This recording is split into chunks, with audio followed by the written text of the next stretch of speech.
The veterans of the Wehrmacht often said that among all American weapons, from tanks to aircraft, nothing terrified them more than the U.S. artillery. Not because it was always visible, but because it was everywhere, invisible and unstoppable. A German infantryman named Erich Mertens, who fought in Normandy, once wrote in his diary, "We could fight tanks, we could hide from planes, but when the American guns began, the world simply ended."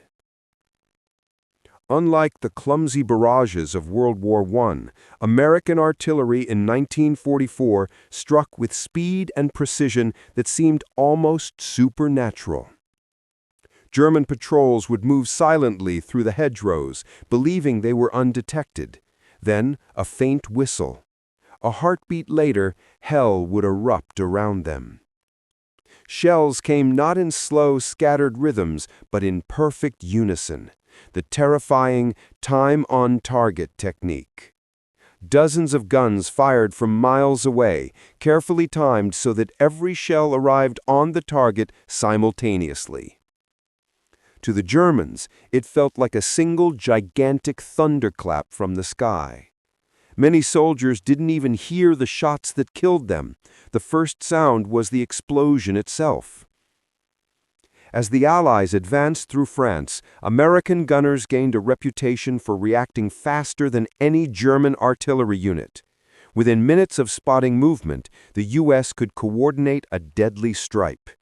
Their fire direction centers, filled with officers calculating angles and ranges, were supported by radios, maps, and forward observers who worked with machine-like efficiency. This was not random shelling, it was mathematical destruction. And the effect on German morale was devastating. Prisoners of war repeatedly described the same nightmare. There was no cover. The shells hunted us. It wasn't bravery that failed the German soldiers, it was physics. The accuracy, the coordination, and the relentlessness of American artillery made them realize they were fighting an enemy that had turned science itself into a weapon. By the winter of 1944, even seasoned SS divisions began referring to American fire missions as Gottes Hammer, the hammer of God. Behind every thunderous barrage lay not chaos, but organization and mathematics. The U.S. Army had built an artillery system that was faster, smarter, and more flexible than anything the Germans possessed. Each American division came with its own network of fire direction centers, or FDCs, the brain of the artillery. Here, teams of officers received coordinates from forward observers on the front line. Within seconds, they used precise tables and slide rules to calculate firing data for every gun battery connected by radio. The result, multiple batteries could coordinate to hit a target miles away, all landing at the same instant. Germany's artillery relied on old habits, slower telephones, field maps, and rigid chain of command. The Americans, however, had turned communication into a weapon.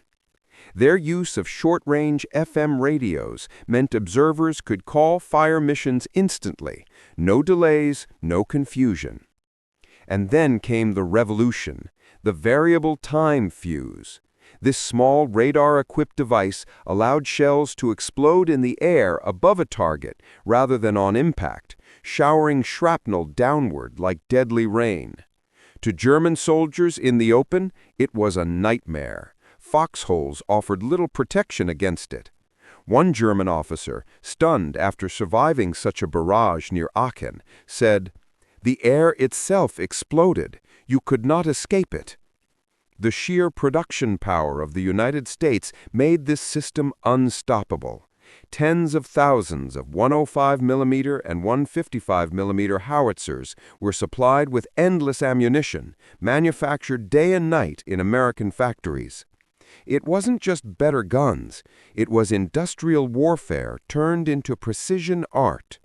When a German commander once asked how the Americans could fire so much without running out of shells, a captured U.S. sergeant smiled, Because our factories never sleep. By late 1944, this combination of technology, communication, and production meant that U.S. artillery could respond faster, hit harder, and sustain fire longer than any force in the world. December 1944. The Ardennes forest. The Germans launched their last desperate counterattack, the Battle of the Bulge. At first, it worked. Fog grounded Allied aircraft, and American infantry were caught off guard. But when the skies cleared, the Germans met the one enemy they could never outrun: American artillery. Within hours, every available gun in the sector opened fire. Thousands of howitzers, from 105mm field guns to massive 8-inch heavies, blanketed the forest with explosions. Shells screamed overhead in perfect rhythm, ripping through trees, snow, and steel alike. The Americans used time-on-target missions to devastating effect. Each battery fired at slightly different times so that every shell reached the Germans simultaneously, leaving them no chance to take cover. The result was chaos. German columns disappeared in flashes of fire. Vehicles burned where they stood. Survivors stumbled through smoke and falling snow, deafened and stunned.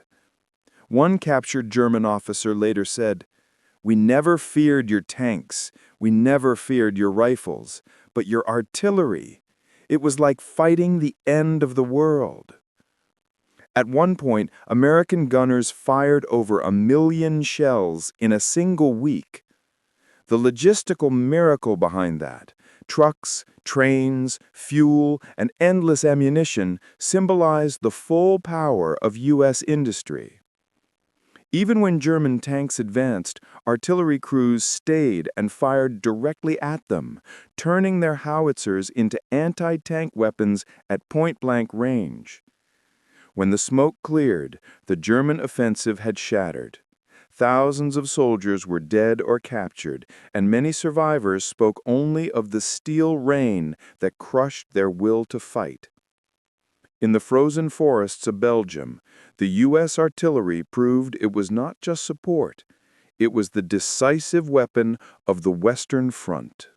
After the war, Allied intelligence collected testimonies from thousands of captured German officers and soldiers. Again and again, one theme emerged: the Americans' artillery broke us. Colonel Heinz Volkmar, a veteran of both the Eastern and Western fronts, remarked, "Russian artillery was heavy but predictable. American fire was instant, like a machine that never tired."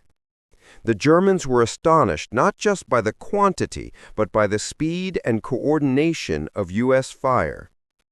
Even elite panzer divisions found themselves paralyzed whenever American observers spotted movement.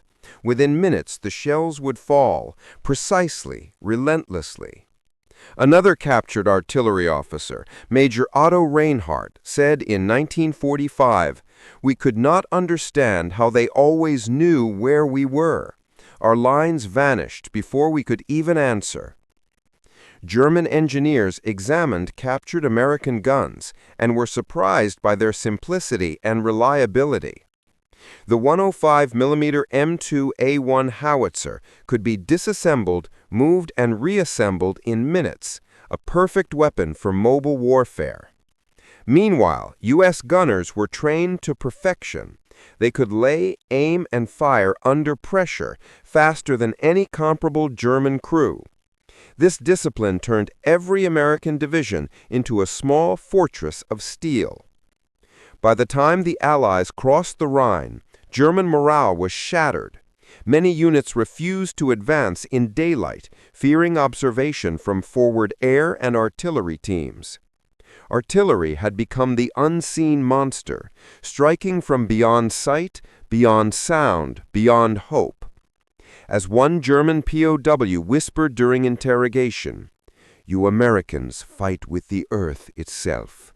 The ground obeys you." When the war ended in 1945, U.S. artillery had fired more than 420 million shells across Europe and the Pacific. Its firepower had saved countless infantrymen and destroyed entire enemy offensives before they could form. But the true legacy was not just in numbers, it was in the system.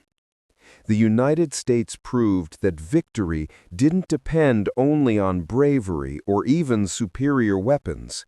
It depended on the perfect harmony of science, logistics, and discipline. Every observer with a radio, every crewman pulling a lanyard, and every factory worker back home contributed to that thunder rolling across Europe. After the war, German officers admitted they had never developed an answer. Their guns were strong, their men were brave, but they lacked the network, the radios, the organization. In the American system, every soldier could summon the storm. Modern armies still follow the doctrines born from those battlefields, the same calculations, coordination, and mobility refined during World War II. Even in the 21st century, the echoes of that artillery doctrine shape how NATO fights today. For the men who faced it, though, the memory never faded. In their diaries, letters, and interrogations, they described one feeling above all: fear. The fear of a sky that could kill without warning. The fear of a battlefield that erupted without mercy. The fear of American artillery, the weapon they hated and respected more than anything else.